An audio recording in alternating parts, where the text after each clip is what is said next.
하나님께서는 그 자녀들을 택하시고 난 다음에는 그들을 그 인생 가운데서 온전히 인도하여 주십니다. 하나님의 인도하심을 경험하는 것은요, 사실 크게 두 가지 영역이 있다고 할 수 있습니다.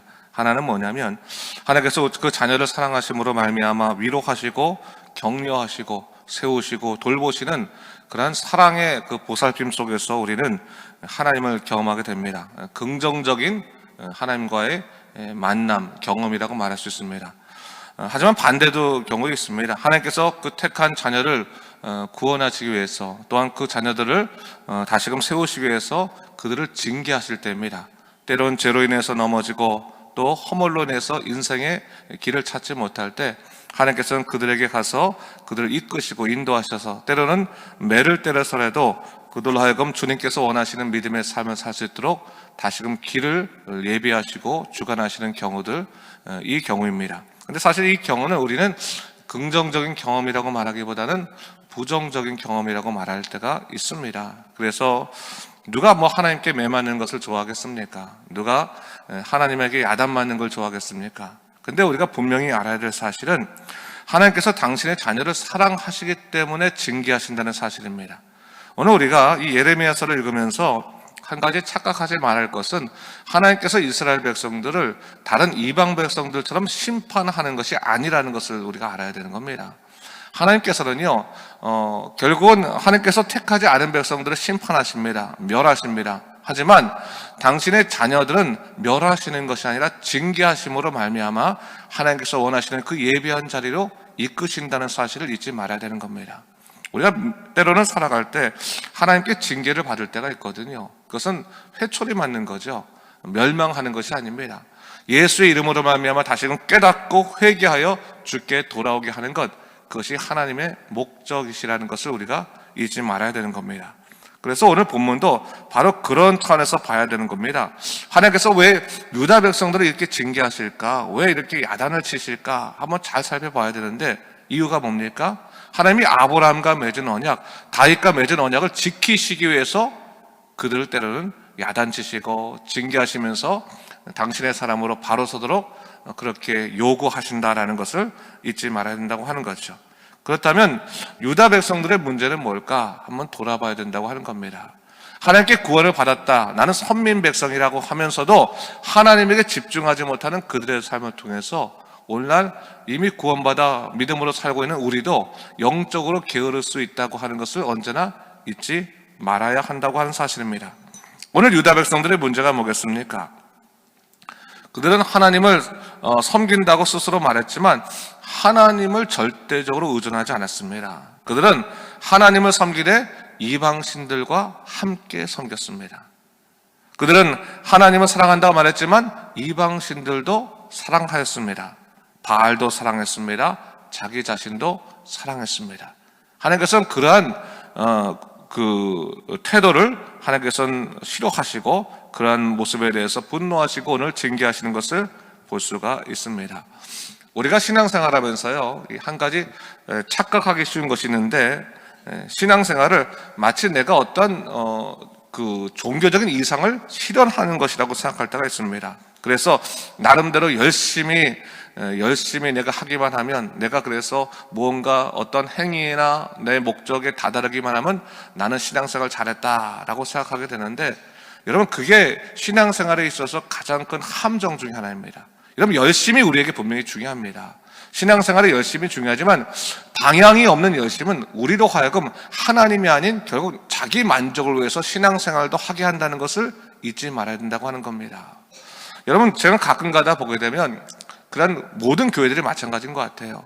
선교에 열심히 하거나 어떠한 일에 열심히 하는데, 정말 열심히 하는데 가만히 그 사람과 대화하다 보면 하나님에 대한 구원의 확신이나 그런 또 영적인 바로 섬이 없는 경우들을 보게 됩니다. 열심은 분명히 있는데 주님이 누군지 모르고 또 말씀이 무엇인지 전혀 모르는 사람들이 적지 않아요. 왜 그렇습니까? 자기 생각에 옳은 대로만 움직이다 보니까 신앙생활도 그냥 열심히 해서 성취만 하면 된다고 생각하기 때문에 그런 일이 벌어지고 있는 거거든요. 오늘 유다 백성들이 바로 그런 겁니다. 여러분, 유다 백성들이요, 우리가 본문을 읽으면서 항상 잊지 말을 것 중에 하나가 그들이 전체가 다 예배를 폐하고 이제부터 아무것도 안 하고 이방신을 섬기고 있는 것이 아닙니다. 그들은 그들이 갖고 왔던 전통대로 하나님을 섬기고 있었습니다. 또 율법도 공부하고 자기 마음대로 세상의 신들을 섬기고 세상에 집착하고 있었다고 하는 것을 잊지 말아야 되는 거예요. 그런 태도를 하나님께서 정말 미워하시면서 오늘 말씀하시는 거죠. 오늘 본문 13절 말씀 제가 한번 읽어보도록 하겠습니다. 보세요. 여호와께서 말씀하시되 이는 그들이 내가 그들 앞에서 세운 나의 율법을 버리고 내 목소리를 순종치 아니하며 그대로 행하지 아니하고 라고 했어요. 오늘 하나님께서 유다 백성들에게 지적하신 것이 뭡니까? 유다 백성들이 하나님의 목소리를 순종치 아니하고 그 법을 따르지 않고 자기 식대로 믿었다라고 하는 것을 얘기하고 있는 겁니다. 단순히 율법을 지키지 않았다는 것이 아니라 하나님의 목소리를 순종치 아니하고 그대로 행하지 않았다는 거예요. 다른 말로 뭡니까? 하나님이 원하시는 대로 신앙생활 하지 아니하고 자기 식대로 신앙생활 했다라고 하는 것을 지금 하나님께서 지적하고 있는 겁니다. 하나님 교회 다니면 되잖아요. 하나님 주일 성수만 하면 되잖아요. 여러분 주일 성수하는 가장 큰 이유가 뭐겠습니까? 주일날 하나님의 말씀을 통해서 또 예배를 통해서 하나님으로부터 힘을 얻어서 그 일주일을 살아가는 것이 주일 성수의 가장 큰 목적 중에 하나거든요. 하나님께만 나의 모든 것, 하나님만이 나의 모든 것 되십니다라고 예배 드리는 것, 믿음의 고백을 하는 것이 이것이 예배의 목적 아니겠습니까? 근데 우리는 숫자에 연연할 때가 많다는 거예요. 나는 나름 다른 사람보다 열심히 하니까 하나님께서 기뻐하실 거야. 여러분 한 번을 하더라도 하나님과 깊은 영적 연합이 중요한 거거든요. 하나님의 마음을 우리 마음에 읽고 하나님 뜻대로 살아가는 것, 하나님 뜻대로 신앙생활하는 것이 중요하거든요. 오늘 하나님께서 바로 그 얘기를 지금 하고 계시는 겁니다. 내 목소리에 순종한다고 하는 말을요, 원래 개역 성경에서는, 이게 개역 개정이지만 그 전에 개역 성경 전 조금 더 좋아하는데 청종이라는 말을 사용했습니다. 청종. 그게 청종이 뭡니까, 여러분? 듣고 그 말씀하신 분의 의도대로 따라가는 것이 사실 청종이거든요. 여러분 청취하고 청종은 다르지 않습니까? 청취는 내가 듣고 싶은 것을 듣는 것, 그래서 그것을 받아들이는 것이 청취라고 한다면, 청종이라는 것은 내가 듣고 싶은 것만 듣는 것이 아니라 내가 들어야 할 것을 듣고 그것대로 실천해서 나가는 것이 청종하는 것 아니겠습니까? 하나님께서 오늘 말씀하신 것이 바로 그겁니다. 청종하지 않았다라고 하는 것을 얘기하고 있는 거예요. 내가 너에게 그 이야기하는 그 모든 것들을 잘 듣고 그 하나님의 뜻대로 따라가는 순종의 삶이 있어야 되는데 너희는 그냥 듣기만 하고 실천하지 않았다. 순종하지 않았다. 결국 그래서 나의 율법을 버렸다. 그렇게 이야기하고 있는 겁니다.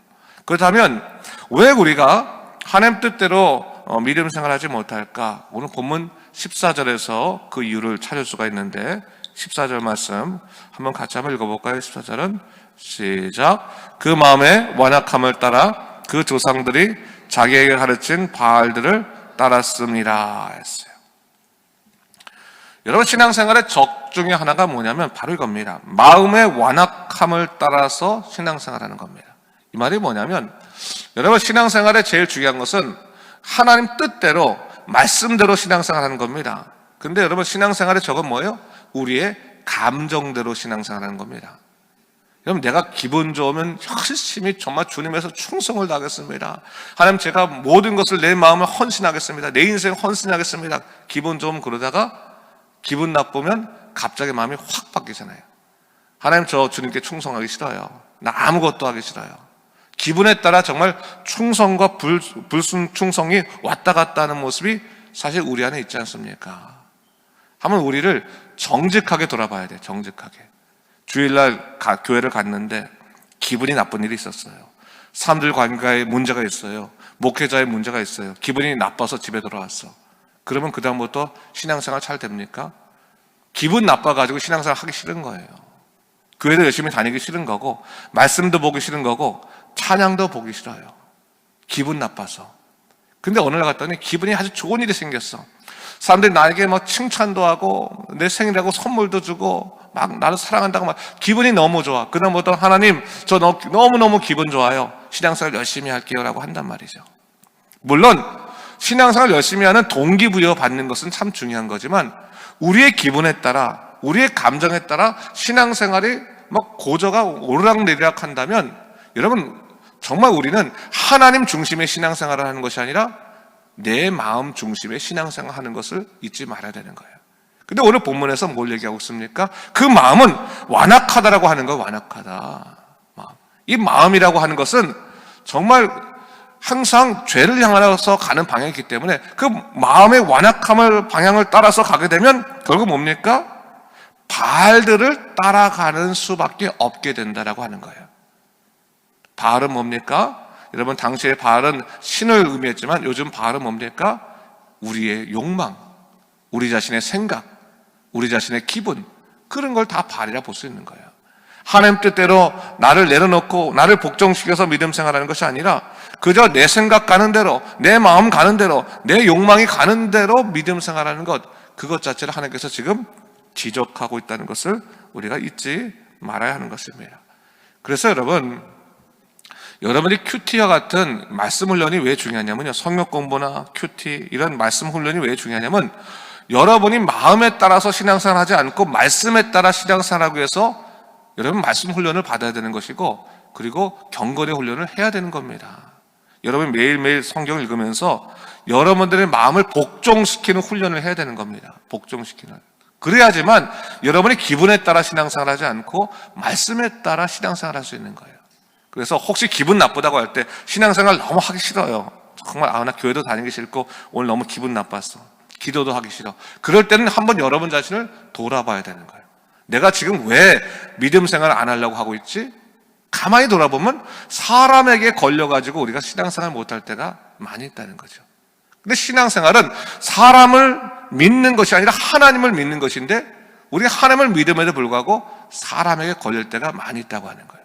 돌아봐야 되는 거죠.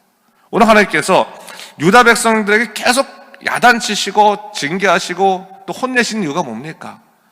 너희가 너희 자신에게 걸려가지고 너희 자신에 따라서 신앙생활하고 너희가 또한 세상에 따라 신앙생활하고 정말 하나님만 바라봐야 되는데 하나님을 바라보지 못하고 자꾸 세상을 겸하여 바라보니까 문제가 생기지 않냐? 정신 차리고 나만을 바라봐라 라고 하는 것을 지금 말씀해 주시는 겁니다. 그래서 결론적으로 12절 말씀을 우리 다 같이 한번 읽어보도록 하겠습니다. 시작. 지혜가 있어서 이 일을 깨달을 만 자가 누구이며 여호와의 입의 말씀을 받아서 선포할 자가 누구인고 이 땅에 어찌하여 멸망하여 광야같이 불타서 지향하는 자가 없게 되었느냐. 결국 무엇이 열쇠입니까? 신앙생활의 열쇠가 하나님 말씀에 대한 지혜가 있으면 여러분 뭡니까? 하나님의 일들을 지나치지 않고 깨달을 수 있다라고 하는 것을 얘기하고 있습니다. 지혜가 있어야 되면 지혜. 그러니까 여러분 항상 지혜를 구해야 되는 겁니다. 기도할 때도 지혜를 구하시고 말씀을 통해서 지혜를 얻으셔야 되는 겁니다. 그리고 그 지혜를 받아서 내가 자꾸 선포하는 훈련을 해야 됩니다. 여러분 말씀 은혜 받고 나면요 여러분 마음속에서 두면 안 되는 거예요. 여러분이 가서 옆에 사람들에게 자꾸 주의 말씀을 선포하고 주님께서 여러분의 인생에 행하신 일들을 자꾸 선포할 수 있어야 되는 겁니다. 여러분들의 남편에게, 자녀에게, 부모님에게 하나님이 얼마나 좋으신 분인지, 여러분 동료에게 하나님께서 얼마나 우리를 이끄시는지를 자꾸 선포함을 통해서 우리가 하나님의 사람으로 굳건해질 수 있는 것입니다. 여호와의 입의 말씀을 받아서 살아가는 자는 복된 사람입니다. 여러분 오늘도 하나님의 말씀들을 여러분들이 깨닫고 나면 그 말씀을 읽고 나면 그 다음부터는 전해야 되는 겁니다. 전해야 되는 겁니다. 저 뒤에 바이블 타임이 좀 남아 있거든요. 여러분 특별히 여러분 뭐 이렇게 지불하지 않으셔도 되니까 저 남아 있는 건 가져가십시오. 아침에 오실 때 제가 항상 그 본문에 따라가 보니까 그 전날에 한번 읽어오십시오. 다음날 뭐 할지 한번 쭉 읽고 오시면 되니까 저 뒤에 있습니다. 저 오른쪽에, 제 오른쪽 쪽에. 그러니까 한 것씩 가져가셔서 다음날 없으신 분들은 다음날 오실 때 미리미리 읽고 오시란 말이에요. 이게 읽고 오시면 항상 말씀 속에 살아가게 되면 우리가 건강하게 살아갈 수 있는 겁니다. 그래서 오늘 주의 말씀, 오늘도 승리하시고 우리가 하나님께서 기뻐하시는 인생 살아가는 여러분 되시기를 주님의 이름으로 축원합니다. 기도하겠습니다. 주 하나님 아버지 참으로 감사합니다. 오늘 아침에도 주의 말씀을 통해서 다시 한번 신앙의 길이 무엇인지를 또 깨닫게 하시니 감사합니다. 주 하나님 아버지, 우리는 무엇을 통해서 지금 믿음 생활하고 있습니까? 무엇이 우리 생활의 중심입니까? 항상 하나님의 중심이고 하나님의 말씀에 따라 살아갈 수 있는 믿음의 백성 되도록 인도하여 주시옵소서. 감사드리며 예수님 이름으로 기도드립니다. 아멘.